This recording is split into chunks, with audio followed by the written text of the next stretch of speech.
Hùng cao tung lôi đình tại Ngũ Giác Đài, quân đội cần chiến binh thép, không cần kẻ ăn lá.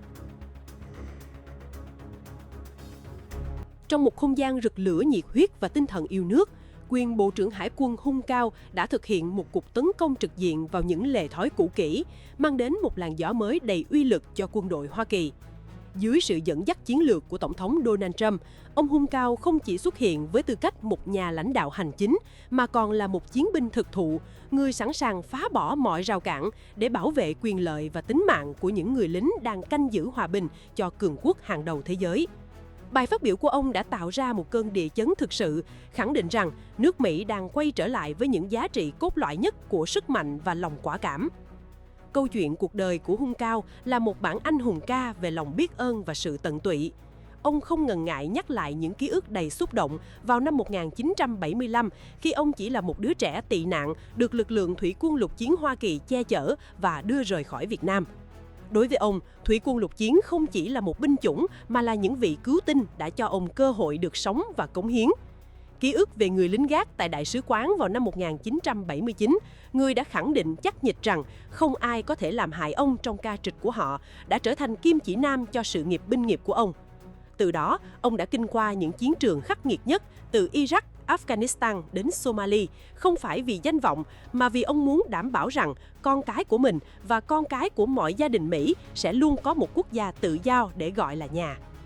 Với tinh thần nước Mỹ trên hết của Tổng thống Donald Trump, quyền Bộ trưởng Hung Cao đã tung ra một đòn trừng phạt mạnh mẽ về mặt tư tưởng đối với các tập đoàn vũ khí khổng lồ. Ông thẳng thắn ví von, quy trình mua sắm quốc phòng hiện tại giống như một chiếc máy bán hành tự động bị kẹt, nơi các ông lớn tự mãn đang trì trệ, trong khi binh sĩ trên chiến trường phải đối mặt với nguy hiểm. Ông tuyên bố sẽ phá vỡ hệ thống độc quyền gia đình và thay thế bằng một hệ thống cộng đồng linh hoạt hơn, nơi các công ty khởi nghiệp và những nhà sáng tạo công nghệ trí tuệ AI có thể đóng góp nhanh nhất. Thông điệp của ông rất rõ ràng, thời đại mà các tập đoàn quốc phòng có thể thông thả phê duyệt các dự án kéo dài hàng năm trời đã kết thúc. Giờ đây, mọi thứ phải được giao hàng nhanh hơn, tốt hơn và hiện đại hơn để cứu sống những người con ưu tú của nước Mỹ. Tầm nhìn của ông về một lực lượng hải hành hiện đại hóa khiến bất kỳ ai cũng phải nể phục. Hoa Kỳ đang tiến hành một cuộc cải tổ quy mô lớn với kế hoạch đưa 33 tàu chiến mới ra khơi, bao gồm 19 tàu chiến đấu có sức mạnh tấn công vượt trội. Ông nhấn mạnh rằng việc hiện đại hóa không chỉ là mua sắm tàu mới mà là thay đổi toàn bộ khái niệm tác chiến, từ việc sử dụng các máy bay thế hệ thứ 6 đến việc tích hợp các hệ thống không người lái thông minh. Nhắc lại chiến tích tại Iraq khi chỉ cần 1.000 lực lượng đặc nhiệm kết hợp với sức mạnh không quân tuyệt đối để đánh bại 80.000 quân đối phương, ông khẳng định sức mạnh răn đe chính là chìa khóa để bảo vệ quê hương. Dưới thời Tổng thống Donald Trump, sự đầu tư này là chứng minh cho quyết tâm duy trì vị thế không thể lay động của Hoa Kỳ trên mọi mặt trận toàn cầu. Điểm nhấn mạnh mạnh mẽ và gắt nhất trong bài phát biểu của ông chính là quan điểm về tiêu chuẩn chọn lọc chiến binh. Ông Hung Cao đã gây sốc khi tuyên bố quân đội Hoa Kỳ không phải là nơi cho những tư tưởng nhu nhược hoặc những người thiếu quyết đoán. Ông khẳng định mạnh mẽ, tôi không cần những kẻ ăn lá, chúng ta cần những chiến binh ăn thịt. Một cách ẩn dụ đầy gai góc cho thấy ông ưu tiên những người có ý chí sắt đá, những người sẵn sàng xé toạc mọi khó khăn để giành chiến thắng. Ông tự hào gọi mình là một bộ trưởng thời chiến, người đã từng ăn chung một màu đất và ngủ cùng một chiến hào với binh sĩ. Vì vậy, ông sẽ không bao giờ chấp nhận bất kỳ sự thỏa hiệp nào làm suy yếu sức mạnh chiến đấu của thủy quân lục chiến và hải quân. Kết thúc bài phát biểu, quyền Bộ trưởng Hung Cao đã gửi gắm một lời hứa danh dự tới toàn thể lực lượng vũ trang. Ông khẳng định ban lãnh đạo tại Ngũ Giác Đài dưới sự chỉ đạo của Tổng thống Donald Trump luôn đứng bên cạnh, chứ không phải đứng trên hay đứng dưới binh sĩ. Mỗi chiếc tàu được đóng, mỗi hệ thống trí tuệ AI được phát triển đều mang theo sứ mệnh bảo vệ mạng sống của những người mặc quân phục. Sự quyết liệt của ông không chỉ là lời nói suông mà là một lộ trình hành động cụ thể để đưa nước Mỹ trở lại kỷ nguyên của sức mạnh tuyệt đối, nơi những người anh hùng thực sự được tôn vinh và kẻ thù phải kiếp sợ trước một tinh thần thép không thể quật ngã. 50 quả bom tận thế của Mỹ bị giam lỏng, Thổ Nhĩ Kỳ bắt tay Nga thách thức toàn Trung Đông. Nằm sâu bên dưới những lớp bê tông cốt thép dày đặc và kiên cố tại căn cứ không quân Incirlik của Thổ Nhĩ Kỳ là nơi đang lưu giữ một trong những bí mật quân sự quan trọng nhất hành tinh. Đó chính là 50 quả bom hạt nhân loại B-61 thuộc biên chế quân đội Hoa Kỳ. Suốt nhiều thập kỷ qua, chính quyền Washington luôn xem kho vũ khí mang sức mạnh tận thế này là biểu tượng cho sự gắn kết bền chặt và sức mạnh răn đe không thể lay chuyển của khối liên minh quân sự Bắc Đại Tây Dương. Tuy nhiên, trong bối cảnh địa chính trị biến động không ngừng của thế kỷ 21, ván bài hạt nhân này đang chứng kiến những bước ngoặt đầy bất ngờ khi chính quyền Ankara thể hiện một vị thế độc lập và tầm ảnh hưởng ngày càng mạnh mẽ tại khu vực Trung Đông. Để dễ dàng hình dung về sức mạnh của kho vũ khí này, chỉ cần một quả bom B-61 cũng đủ sở hữu sức công phá mạnh gấp 20 lần quả bom nguyên tử từng san phẳng thành phố Hiroshima, có khả năng xóa sổ những đại đô thị khổng lồ chỉ trong tích tắc.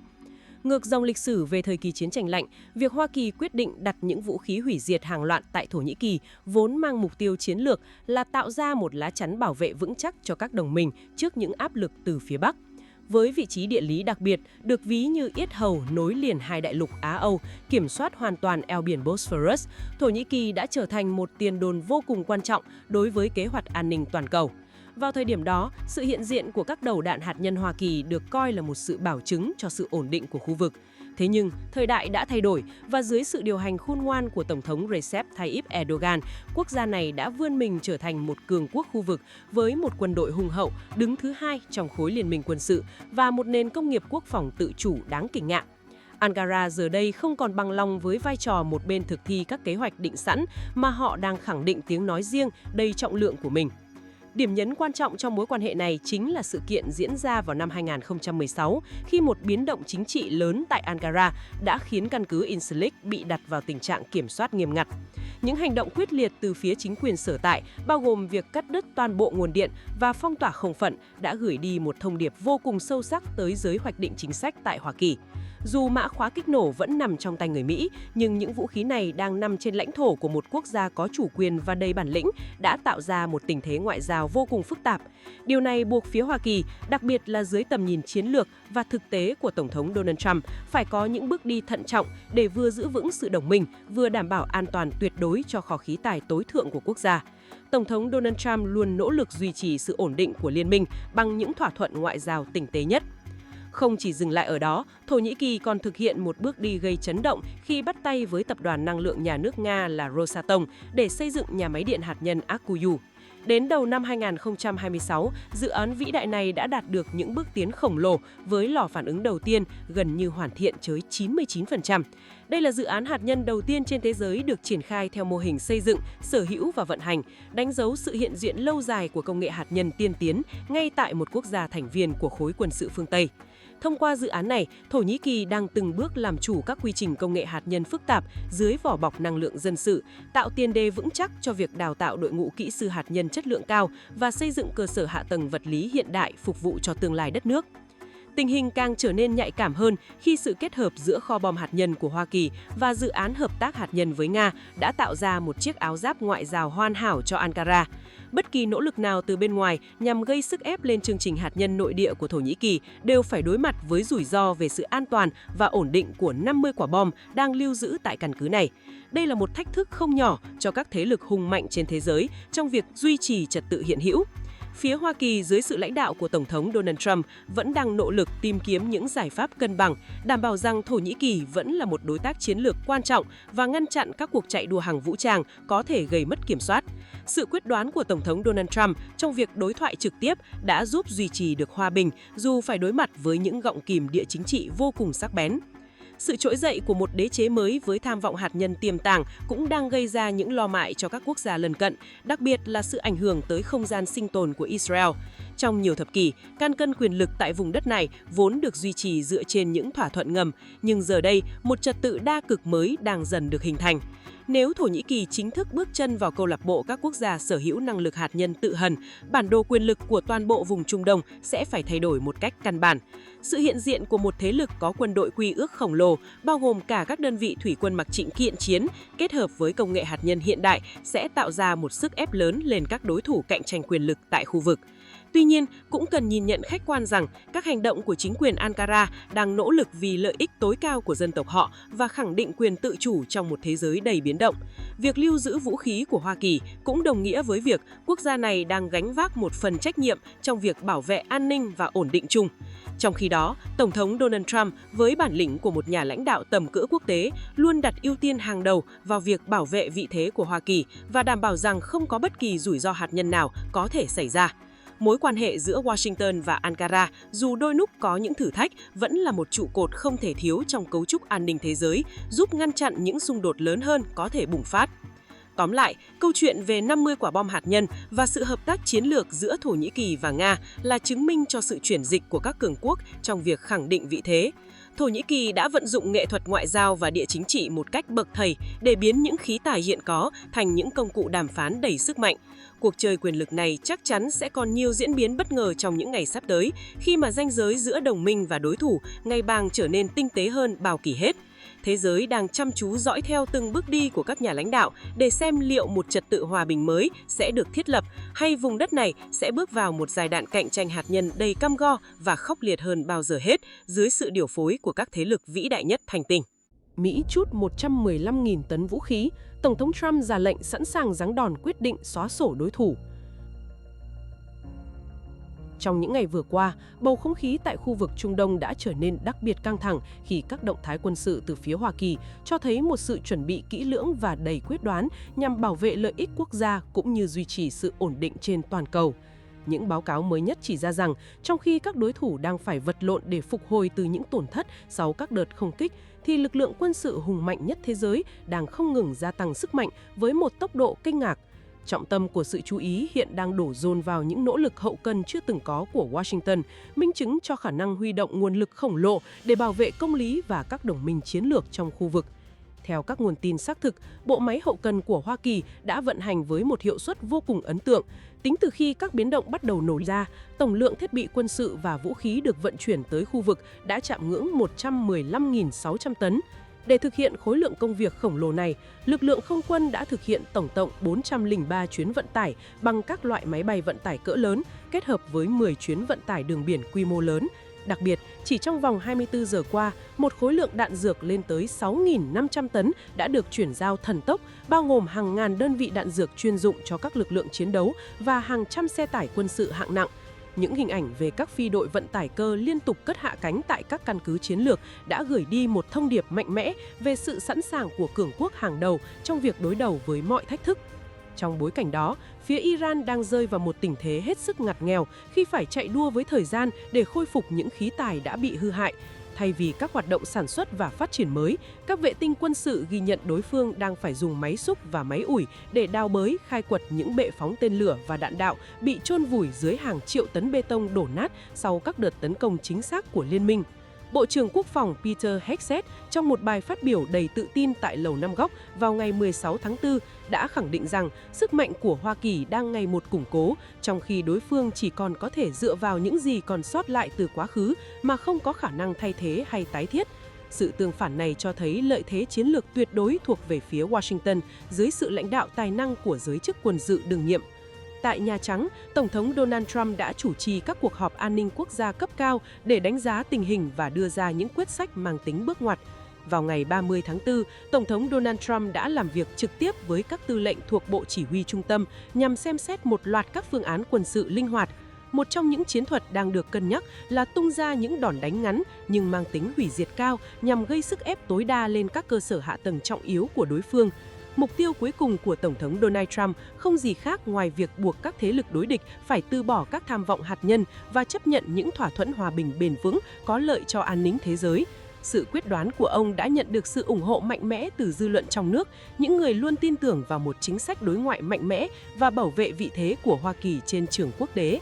Không chỉ dừng lại ở các đợt không kích, kế hoạch chiến lược còn bao gồm việc kiểm soát chặt chẽ các tuyến đường hàng hải huyết mạch. Lực lượng thủy minh chiến và các biên đội tàu sân bay đang ở trạng thái sẵn sàng cao nhất để thực hiện các chiến dịch phong tỏa hải quân hoặc bảo vệ tự do hàng hải tại eo biển Hormuz. Đây là tầm quan trọng sống còn đối với an ninh năng lượng toàn cầu. Việc kiểm soát hiệu quả khu vực này sẽ đảm bảo dòng chảy dầu mỏ không bị gián đoạn, ngăn chặn những âm mưu gây rối loạn kinh tế từ phía đối địch. Những báo cáo cho thấy lực lượng hải quân đã chuyển hướng thành công 41 tàu thuyền, không cho phép đi qua các khu vực nguy hiểm, khẳng định quyền kiểm soát và khả năng duy trì trật tự của Hoa Kỳ trên biển.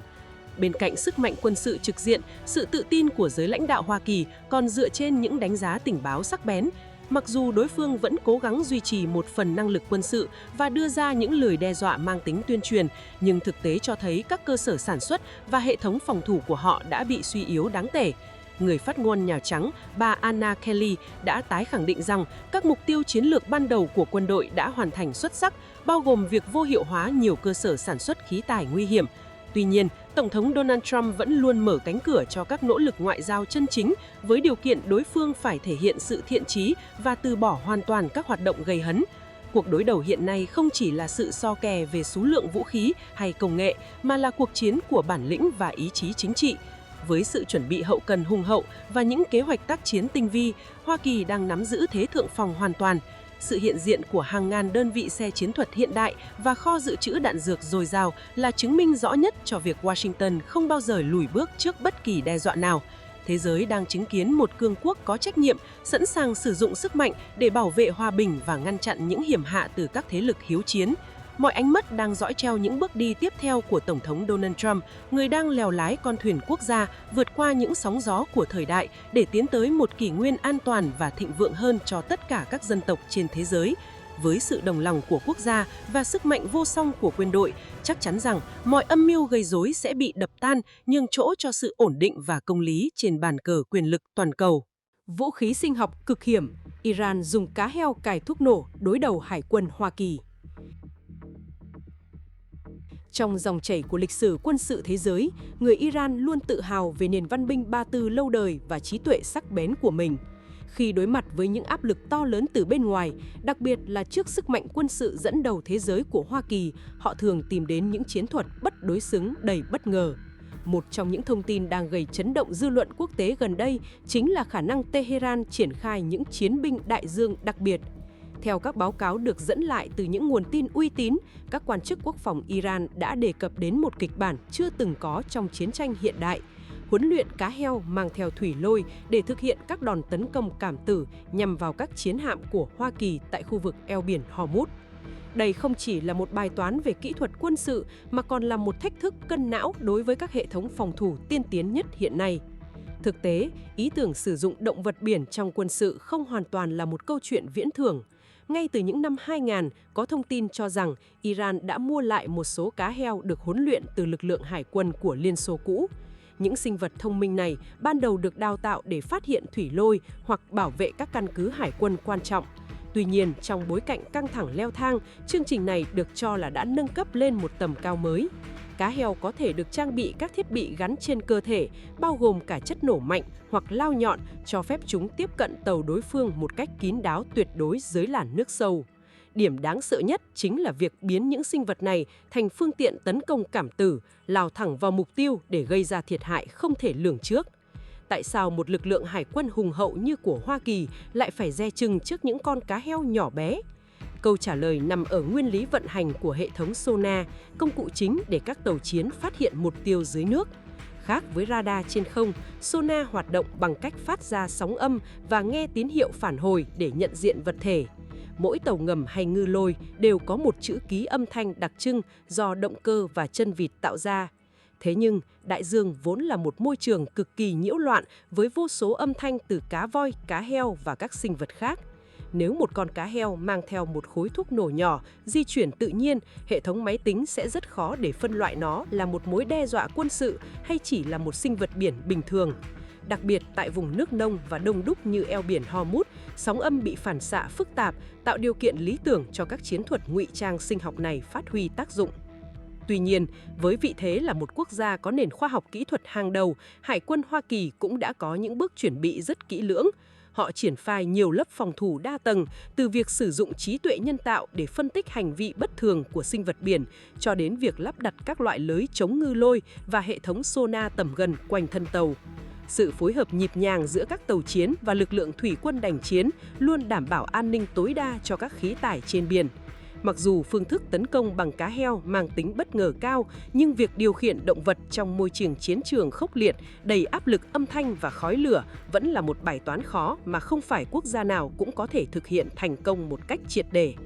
Giữa những diễn biến quân sự phức tạp đó, vai trò điều hành của Nhà Trắng luôn là tâm điểm chú ý. Tổng thống Donald Trump đã có những tuyên bố đầy đanh thép nhưng cũng không kém phần linh hoạt về tình hình Trung Đông. Tổng thống khẳng định các hành động thù địch trực tiếp đã tạm thời chấm dứt sau khi lệnh ngừng bắn được thiết lập vào đầu tháng 4 và tiếp tục được gia hạn. Trong một phát biểu thẳng thắn trước báo Di, Tổng thống Donald Trump đã đặt ra hai lựa chọn rõ ràng cho đối phương, hoặc là đạt được một thỏa thuận hòa bình toàn diện, hoặc là phải đối mặt với những biện pháp quân sự mạnh mẽ nhất để hạ gục mọi mối đe dọa vĩnh viễn.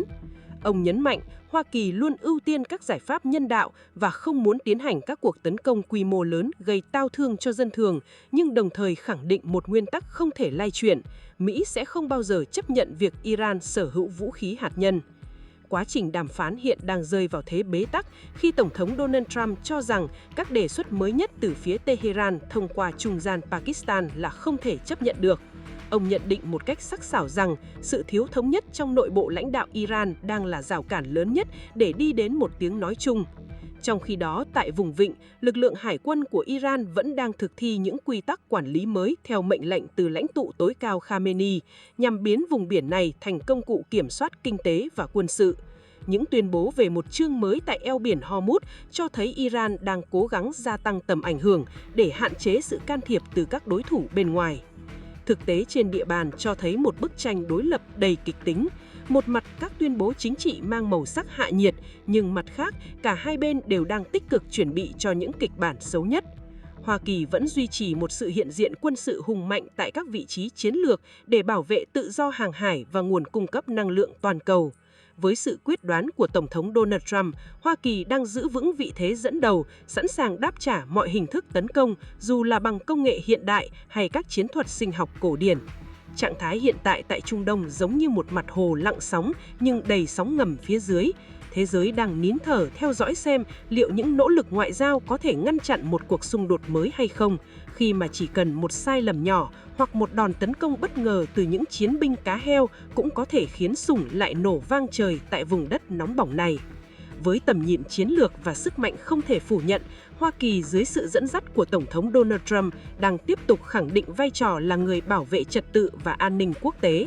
Dù Iran có tung ra những loại vũ khí kỳ lạ hay các chiến thuật tinh vi đến đâu, tinh thần thép và sự chuẩn bị chu đáo của quân đội Hoa Kỳ vẫn luôn là bức tường thành vững chắc nhất.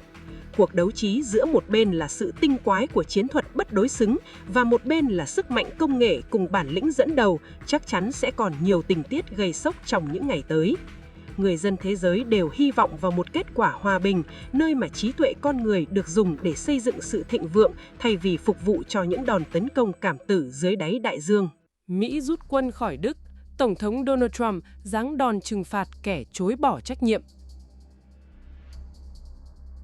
Trong một động thái đầy quyết đoán nhằm tái khẳng định vị thế và quyền lợi của quốc gia trên trường quốc tế, chính quyền của Tổng thống Donald Trump đã chính thức công bố kế hoạch rút khoảng 5.000 quân nhân Hoa Kỳ khỏi Cộng hòa Liên bang Đức trong khoảng thời gian từ 6 đến 12 tháng tới. Quyết định này không chỉ là sự hiện thực hóa những tuyên bố đanh thép trước đó của vị lãnh đạo Nhà Trắng, mà còn đánh dấu một bước chuyển mình sâu sắc trong chiến lược quân sự toàn cầu của Mỹ tại khu vực châu Âu. Đây được xem là một phần trong nỗ lực lớn hơn nhằm tối ưu hóa nguồn lực quốc phòng, đảm bảo rằng sự hiện diện của quân đội Mỹ ở nước ngoài luôn đi đôi với sự công bằng về trách nhiệm tài chính từ phía các đồng minh trong Tổ chức Hiệp ước Bắc Đại Tây Dương. Theo các thông tin chi tiết từ Bộ Quốc phòng, kế hoạch triển khai việc rút quân này sẽ được thực hiện một cách bài bản và thận trọng để không làm ảnh hưởng đến khả năng sẵn sàng chiến đấu. Tổng thống Donald Trump đã nhiều lần nhấn mạnh rằng việc duy trì một lực lượng đồn trú khổng lồ tại Đức là một trong những quốc gia có nền kinh tế phát triển nhất thế giới, cần phải được xem xét lại dựa trên đóng góp thực tế của quốc gia này cho ngân sách quốc phòng chung.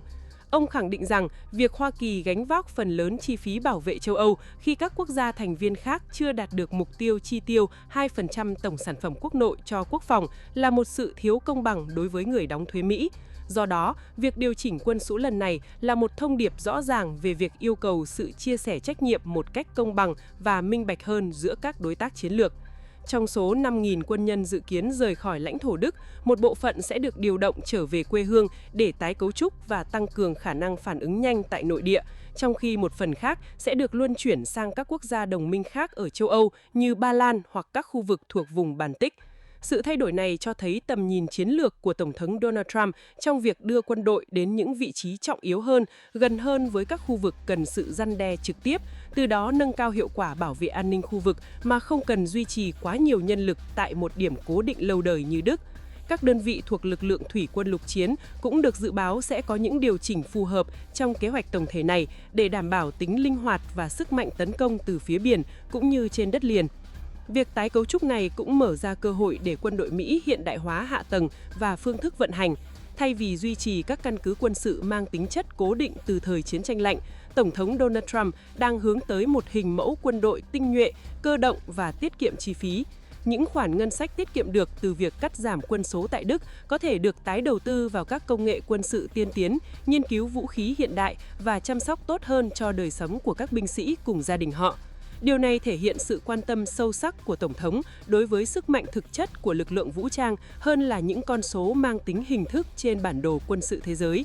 Bên cạnh khía cạnh quân sự, quyết định này còn mang đậm dấu ấn của chính sách đối ngoại nước Mỹ trên hết. Tổng thống Donald Trump luôn khẳng định rằng mọi cam kết quốc tế của Hoa Kỳ phải mang lại lợi ích tương xứng và không được phép làm suy yếu tiềm lực quốc gia. Việc điều chỉnh lực lượng tại Đức là một minh chứng cho thấy Mỹ không còn chấp nhận tình trạng bao cấp an ninh một cách vô điều kiện. Thay vào đó, mọi sự hỗ trợ quân sự sẽ được đặt lên bàn cân nhắc về tính hiệu quả và sự hợp tác thiện chí từ phía đối tác. Những quốc gia mong muốn nhận được sự bảo vệ từ lực lượng quân sự hàng đầu thế giới của Mỹ cần phải có những hành động thiết thực hơn trong việc tự nâng cao năng lực quốc phòng của chính mình.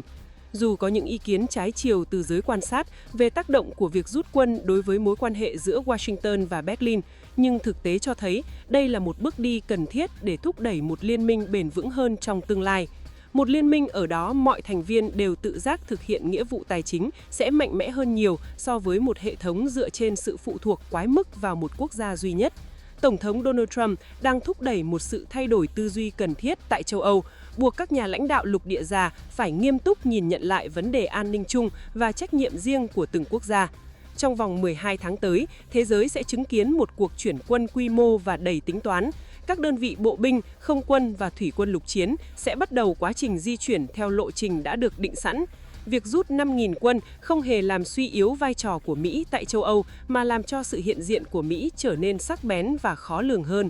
Tổng thống Donald Trump đã chứng minh rằng ông là một nhà lãnh đạo hành động, sẵn sàng đưa ra những quyết định khó khăn để bảo vệ lợi ích tối cao của dân tộc và đảm bảo rằng quân đội Hoa Kỳ luôn là lực lượng mạnh mẽ nhất, hiệu quả nhất trên toàn cầu. Kết luận lại, bản tin về việc rút quân này không nên được nhìn nhận như một sự rút lui mà là một bước tiến chiến lược trong việc tái định hình trật tự quốc tế mới. Tổng thống Donald Trump đang từng bước xây dựng một hệ thống đồng minh dựa trên sự tôn trọng lẫn nhau và trách nhiệm chung. Với sự kiên định của mình, ông đang đưa nước Mỹ trở lại vị thế dẫn đầu nhưng với một phương thức thông minh hơn, tiết kiệm hơn và quyền lực hơn bao giờ hết. Tương lai của an ninh toàn cầu sẽ được viết tiếp với những thay đổi tích cực từ những quyết định mang tính lịch sử này, nơi mà sức mạnh của Hoa Kỳ được sử dụng một cách đúng chỗ và đúng thời điểm nhất.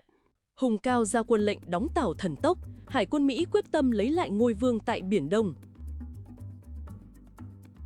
Sự xuất hiện của Hùng Cao trên đỉnh cao quyền lực ngành hải quân diễn ra ngay sau một cú trảm tướng đầy bất ngờ của Tổng thống Donald Trump đối với người tiền nhiệm là tỷ phú John Pillen. Câu chuyện bắt đầu khi chính phủ Hoa Kỳ đặt ra một kế hoạch vĩ mô đầy tham vọng nhằm hiện thực hóa mục tiêu đưa quốc gia này trở lại vị thế bá chủ đại dương tuyệt đối. Tổng thống Donald Trump đã yêu cầu Hải quân phải nhanh chóng đóng mới hàng loạt các lớp tàu chiến hiện đại với một thời hạn hoàn thành cực kỳ khắt khe, dự kiến phải xong vào năm 2028.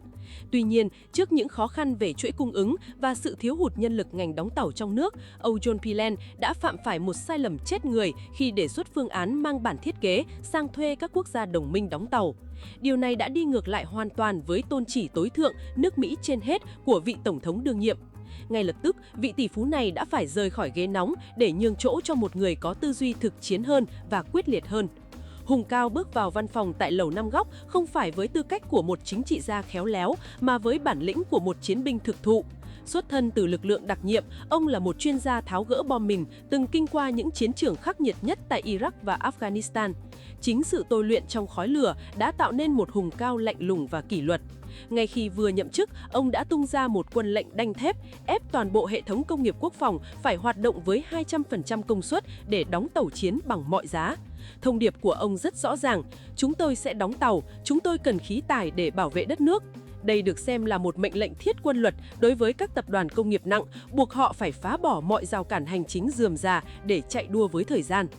Tại sao Hoa Kỳ lại phải hối hả gia tăng sức mạnh hạm đội đến mức như vậy? Câu trả lời nằm ở sự trỗi dậy mạnh mẽ của các lực lượng hàng hải ở phía bên kia đại dương. Các báo cáo tình báo chỉ ra rằng năng lực đóng tàu của đối thủ tiềm tàng đang có những bước tiến thần tốc, tạo ra một áp lực sinh tồn chưa từng có đối với vị thế của Washington. Những tổ hợp đóng tàu khổng lồ tại phương Đông đang vận hành không ngừng nghỉ cả ngày cả đêm để xuất xưởng những tàu khu trực tàng hình và các tàu sân bay thế hệ mới. Không chỉ dừng lại ở số lượng, sự tiến hóa về chất với các hệ thống tên lửa diệt hạm tầm xa đã khiến các nhóm tác chiến tàu sân bay của Hoa Kỳ phải đối mặt với những thách thức địa chính trị nghiêm trọng. Để duy trì sự ổn định toàn cầu và bảo vệ các tuyến đường thương mại huyết mạch, Tổng thống Donald Trump và Cộng sự hiểu rằng họ không được phép chậm trễ dù chỉ một giây. Điểm nóng nhất trên bản đồ chiến lược lúc này chính là khu vực Biển Đông, nơi được ví như yết hầu của kinh tế thế giới. Hàng nghìn tỷ đô la hàng hóa và các nguồn tài nguyên năng lượng quan trọng đều phải đi qua vùng biển này. Việc Hùng Cao thúc đẩy đóng tàu thần tốc chính là để sẵn sàng cho các chiến dịch bảo đảm tự do hàng hải, khẳng định sự hiện diện không thể lay chuyển của cường quốc hàng đầu thế giới tại các vùng biển quốc tế. Tuy nhiên, sự đối đầu giữa các hạm đội hùng hậu cũng tiềm ẩn những rủi ro về va chạm ngoài ý muốn. Giới chuyên gia cảnh báo rằng chỉ cần một sai sót nhỏ trong tính toán hoặc một tình huống hiểu lầm trên biển cũng có thể dẫn đến những hệ lụy khó lường cho an ninh khu vực. Đứng trước cơn bão địa chính trị đang hình thành, Việt Nam đang thể hiện một bản lĩnh ngoại giao vô cùng khôn ngoan và sắc sảo. Triết lý ngoại giao cây tre với gốc vững, thân mềm đã chứng minh được giá trị sinh tồn đỉnh cao. Việt Nam kiên định với chính sách quốc phòng 4-0, trong đó nhấn mạnh việc không liên minh quân sự và không cho nước ngoài đặt căn cứ. Chúng ta đón tiếp các đối tác quốc tế bằng sự chân thành, thúc đẩy cơ hợp tác kinh tế để làm giàu đất nước, nhưng đồng thời cũng không ngừng nâng cao năng lực tự vệ. Những hệ thống radar cảnh giới tối tân và các đơn vị thủy quân lục chiên tinh nhuệ luôn trong tư thế sẵn sàng để bảo vệ chủ quyền thiêng liêng của Tổ quốc. Thông điệp của Việt Nam rất nhất quán, chúng ta yêu chuộng hòa bình và là bạn của tất cả các quốc gia, nhưng bất kỳ hành động nào xâm phạm đến lợi ích quốc gia và toàn vẹn lãnh thổ thì sẽ phải đối mặt với sự đáp trả đanh thép nhất. Trong bối cảnh nền kinh tế toàn cầu gắn kết chặt chẽ như hiện nay, bất kỳ một biến động nào tại Biển Đông cũng sẽ tác động trực tiếp đến đời sống của mỗi người dân. Khoảng 80% hàng hóa xuất nhập khẩu của Việt Nam đi qua vùng biển này, vì vậy sự ổn định là yếu tố sống còn. Việc theo dõi sát những động thái từ Lầu Năm Góc và sự quyết đoán của những nhân vật như Hùng Cao là vô cùng cần thiết để chúng ta có những bước đi chủ động. Cuộc đua đóng tàu và sự hiện diện của các hạm đội khổng lồ trên đại dương đang mở ra một chương mới trong lịch sử hàng hải thế giới. Ở đó, sức mạnh quân sự phải luôn đi đôi với sự tỉnh táo về ngoại giao để bảo đảm rằng những cơn sóng dữ sẽ không bao giờ có thể nhấn chìm được sự thịnh vượng và hòa bình của nhân loại. Chúng ta có quyền tin tưởng vào một tương lai bền vững khi các thế lực lớn biết kiềm chế và các quốc gia nhỏ biết tự cường để giữ vững vị thế của mình trên bàn cờ quốc tế. Trump quyết trảm Chủ tịch Fed, quả bom hạt nhân tài chính khiến cả thế giới rung chuyển dữ dội. Kể từ thời điểm tái lập trật tự tại Nhà Trắng, Tổng thống Donald Trump đã không ít lần tạo nên những cơn địa chấn truyền thông khi trực tiếp nhắm vào Jerome Powell, người đang nắm giữ chiếc ghế quyền lực nhất tại Cục Dự trữ Liên bang Mỹ, gọi tắt là Fed. Với tư duy của một nhà lãnh đạo ưu tiên sự thịnh vượng quốc gia, Tổng thống Donald Trump đã nhiều lần công khai chỉ trích chính sách lãi suất cao của cơ quan này là đang tự tay bóp nghẹt các doanh nghiệp và cản trở đà tăng trưởng mãnh liệt của nền kinh tế Hoa Kỳ. Những tuyên bố về việc sa thải hoặc gây sức ép để Jerome Powell rời ghế ngay khi nhiệm kỳ kết thúc vào tháng 5 năm 2026 không chỉ là lời cảnh báo đơn thuần mà là một quân lệnh thép khẳng định ý chí cải tổ mạnh mẽ của vị Tổng thống đầy quyết đoán. Khát vọng về một nền kinh tế bùng nổ và sức ép lên cổng trại Fed. Đối với bất kỳ nhà lãnh đạo tâm huyết nào, việc nhìn thấy thị trường chứng khoán liên tục lập đỉnh và dòng tiền chảy tràn đầy sức sống vào các dự án sản xuất là mục tiêu tối thượng. Tổng thống Donald Trump hiểu rõ hơn ai hết rằng để làm cho nước Mỹ vĩ đại trở lại, dòng tiền rẻ phải được khơi thông. Ông không ngần ngại chỉ ra rằng sự cứng nhắc của Fed với việc giữ lãi suất ở mức cao là một sai lầm cần phải sửa chữa ngay lập tức. những dòng trạng thái đầy uy lực của ông trên các nền tảng mạng xã hội không chỉ là sự bức xúc cá nhân mà là tiếng nói đại diện cho hàng triệu doanh nghiệp đang khao khát vốn để mở rộng. Việc ông cân nhắc các căn cứ pháp lý để thay đổi nhân sự thượng tầng Fed cho thấy một chiến lược bài bản nhằm đưa cơ quan này quay lại quỹ đạo phục vụ lợi ích thực tiễn của người dân Mỹ, thay vì chỉ vận hành theo những lý thuyết sách vở xa rời thực tế. Để hiện thực hóa tầm nhìn này, bộ máy Nhà Trắng đã bắt đầu những đòn đánh chiến thuật đầy sắc bén. Các cuộc điều tra về tính minh bạch trong chi tiêu của Fed, điển hình là số tiền 2 tỷ 500 triệu đô la Mỹ dùng để xây dựng trụ sở đã được đưa ra ánh sáng. Đây là cách Tổng thống Donald Trump yêu cầu một sự giải trình công bằng, buộc các quan chức tài chính phải hiểu rằng không một cá nhân hay tổ chức nào được đứng trên lợi ích quốc gia. Việc thay thế một người không chịu nghe lời bằng một chuyên gia có cùng nhịp đập với sự phát triển của đất nước được coi là bước đi sống còn để bảo vệ nồi cơm của mỗi gia đình Mỹ. Phản ứng của thị trường và quả bom niềm tin toàn cầu. Tuy nhiên, trong thế giới tài chính đầy nhạy cảm, mỗi bước đi của Tổng thống Donald Trump đều khiến các nhà đầu tư toàn cầu phải nín thở. Đồng đô la Mỹ không chỉ là tiền tệ của một quốc gia mà là trọng tâm quyền lực của cả hệ thống giao dịch quốc tế. Khoảng 88% các giao dịch ngoại hối tham gia vào đồng tiền này. Vì vậy, khi ý chí chính trị mạnh mẽ của vị Tổng thống Mỹ chạm vào tính độc lập của ngân hàng trung ương, nó tạo ra một hiệu ứng chấn động lan tỏa khắp các sàn chứng khoán từ New York đến Tokyo. Các quỹ đầu tư khổng lồ bắt đầu yêu cầu những phần bù rủi ro mới, khiến lợi suất trái phiếu chính phủ có những biến động đầy kịch tính. Sự quyết liệt này của Tổng thống Donald Trump cũng gợi lại những ký ức lịch sử về thập niên 1970 khi Tổng thống Richard Nixon từng gây sức ép lên Chủ tịch Fed lúc bấy giờ là Arthur Burns. Dù quá khứ đã để lại những bài học về lạm phát, nhưng với bản lĩnh của một nhà kinh doanh tài ba, Tổng thống Donald Trump tin rằng ông có thể kiểm soát được tình hình. Ông hiểu rằng việc hạ lãi suất đúng lúc sẽ là liều thuốc tăng lực cho các ngành công nghiệp nặng và công nghệ cao, tạo ra hàng triệu việc làm mới và củng cố vị thế dẫn đầu của Hoa Kỳ trên bản đồ kinh tế nhân loại. Bài học về sự tự chủ và lá chắn cuối cùng của người lao động. Cả thế giới đang nhìn vào cuộc đối đầu này như một quả bom tài chính có sức công phá khủng khiếp. Nếu không có một cái đầu lạnh, các nước đang phát triển rất dễ bị cuốn vào vòng xoáy biến động của tỷ giá và lạm phát nhập khẩu. Tại Việt Nam, sự kiện này cũng đặt ra những thách thức không nhỏ cho các nhà điều hành chính sách tiền tệ trong việc giữ vững giá trị đồng tiền nội tệ trước sức mạnh áp đảo của đồng đô la Mỹ dưới thời đại của Tổng thống Donald Trump. Bảo vệ sự độc lập của ngân hàng trung ương thực chất là bảo vệ giá trị đồng tiền trong túi của người lao động.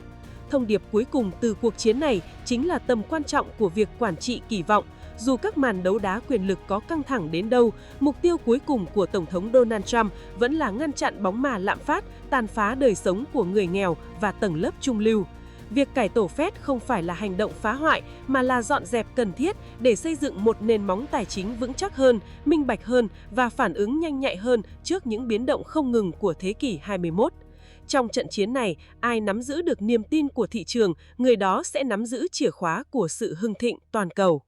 Phòng không Iran khai hỏa dồn dập, bí ẩn mục tiêu lạ trên bầu trời thủ đô Tehran. Vào sáng ngày 1 tháng 5 năm 2026, một sự kiện quân sự đầy kịch tính đã xảy ra tại trái tim của Iran, khiến dư luận thế giới đổ dồn sự chú ý vào khu vực Trung Đông đầy biến động. Những tiếng súng phòng không vang lên dữ dội giữa bầu trời thủ đô Tehran đã phá tan sự tĩnh lặng thường nhật, đánh dấu một trong những lần hiếm hoi lưới lửa phòng thủ của một trong những thành phố được bảo vệ nghiêm ngặt nhất hành tinh phải trực tiếp khai hỏa ngay trong nội đô. Sự việc diễn ra vào khoảng hơn 10 giờ sáng, tạo nên những vệt đạn vạch đường đầy ám ảnh trên nền trời xanh, khiến giới quan sát quân sự đặt ra hàng loạt câu hỏi về khả năng phòng thủ cũng như các mối đe dọa mới mà quốc gia này đang phải đối mặt. Theo các thông tin phân tích chuyên sâu, lực lượng phòng không tại đây không phải đang đối đầu với một cuộc tập kích tên lửa quy mô lớn theo cách truyền thống. Thay vào đó, mục tiêu của họ là những thiết bị bay không người lái siêu nhỏ, thường được gọi là micro UAV. Những chiếc phi cơ tí hon này dù kích thước không lớn nhưng lại sở hữu khả năng tàng hình trước các hệ thống radar cảnh giới tầm xa vốn chỉ được thiết kế để phát hiện tên lửa đạn đạo hoặc máy bay chiến đấu có vận tốc lớn. Việc các thiết bị này có thể tiến sâu vào tận thủ đô Tehran, vượt qua hàng trăm km từ biên giới, cho thấy một sự xâm nhập có tính toán kỹ lưỡng và đầy thách thức đối với hệ thống an ninh nội địa. Trong bối cảnh căng thẳng khu vực đang leo thang tới đỉnh điểm, sự xuất hiện của những bóng ma trên bầu trời Tehran được giới chuyên gia đánh giá là một bước trinh sát hỏa lực đầy hiểm hóc. Mục đích chính của chúng không phải là gây ra những vụ nổ lớn, mà là đóng vai trò những mắt thần, thu thập dữ liệu cuối cùng về thời gian phản ứng, vị trí các trận địa phòng không tầm thấp và các kẽ hở radar trong địa hình đô thị phức tạp. Đây là một chiến thuật đầy khôn ngoan nhằm làm bộc lộ điểm yếu của đối phương trước khi những đòn quyết định có thể được tung ra. Việc buộc đối phương phải sử dụng hỏa lực trực nhãn và pháo cao xạ để giải quyết những mục tiêu rẻ tiền là một cách bào mòn tài lực và trí lực vô cùng hiệu quả. Đứng trước tình hình này, vai trò của Hoa Kỳ và cá nhân Tổng thống Donald Trump vẫn luôn là trụ cột vững chắc cho sự ổn định và hòa bình toàn cầu. Chính quyền của Tổng thống Donald Trump luôn khẳng định cam kết bảo vệ lợi ích quốc gia và các đồng minh chiến lược, đồng thời duy trì một vị thế sức mạnh không thể lay chuyển để răn đe mọi hành động gây hấn. Hoa Kỳ đã chủ động tăng cường các hệ thống phòng thủ tiên tiến như TH đến các điểm nóng, cho thấy sự chuẩn bị kỹ lưỡng và tầm nhìn chiến lược của Tổng thống Donald Trump trong việc ngăn chặn các kịch bản xung đột diện rộng. Sự quyết đoán của ông trong chính sách đối ngoại đã giúp củng cố niềm tin cho các quốc gia đồng minh, khẳng định rằng Mỹ luôn sẵn sàng bảo vệ trật tự thế giới dựa trên luật pháp và sự công bằng. Về mặt kỹ thuật, việc đối phó với micro UAV là một bài toán khó cho bất cứ hệ thống phòng không nào. Một quả tên lửa đánh chặn có giá hàng triệu đô la, trong khi một chiếc thiết bị bay không người lái nhỏ chỉ tốn vài trăm đến vài nghìn đô la. Sự chênh lệch về chi phí này chính là một cái bẫy tài chính và kho dự trữ mà các quốc gia đối trọng đang cố gắng giăng ra. Tuy nhiên, với sự hỗ trợ công nghệ và kinh nghiệm tác chiến dày dặn từ phía các chuyên gia quân sự Mỹ, các phương án đối phó hiệu quả hơn đang dần được triển khai. Lực lượng thủy quân lục chiến và các đơn vị phản ứng nhanh luôn ở trạng thái sẵn sàng cao nhất, sẵn sàng phối hợp để đảm bảo an ninh tại các khu vực trọng yếu khi có yêu cầu. Sự kiện tiếng súng phòng không nổ ra tại Tehran còn tác động trực tiếp đến tâm lý và kinh tế xã hội. Thị trường tài chính, đặc biệt là giá vàng và dầu mỏ, luôn nhạy cảm với bất cứ mùi thuốc súng nào tại khu vực Trung Đông. Người dân địa phương, từ giới trung niên đến thanh niên nhạy bén với công nghệ, đều đang bàn tán xôn xao về phương thức tấn công mới này. Thay vì những đợt hồng kích quy mô lớn, giờ đây công nghệ giá rẻ đang trở thành vũ khí gây nhiễu loạn và suy yếu ý chí phòng thủ. Điều này đặt ra một yêu cầu phải có một sự thay đổi căn bản trong tư duy bảo vệ không phận nội đô trước những mối đe dọa phi đối xứng.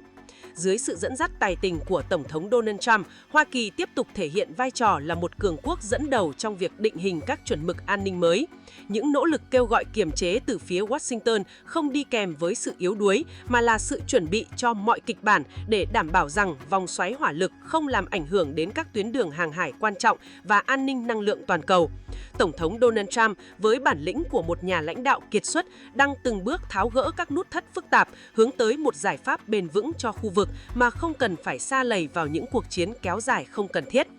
Tóm lại, những diễn biến bất thường trên bầu trời Tehran vào sáng ngày 1 tháng 5 chính là hồi chuông cảnh báo về một chương mới trong nghệ thuật chiến tranh hiện đại. Sự kết hợp giữa công nghệ drone siêu nhỏ và chiến thuật trinh sát hỏa lực đang thách thức các hệ thống phòng thủ truyền thống. Tuy nhiên, với sự hiện diện mạnh mẽ và chính sách nhất quán của Hoa Kỳ dưới thời Tổng thống Donald Trump, thế giới có thể tin tưởng vào một kết quả tích cực, nơi hòa bình được giữ vững bằng sức mạnh, sự thông minh và lòng quyết tâm bảo vệ công lý của quốc gia vĩ đại nhất hành tinh. Chúng ta sẽ tiếp tục theo dõi sát sao những động thái tiếp theo để thấy được cách mà các bên hóa giải bàn cờ chính trị đầy cam go này.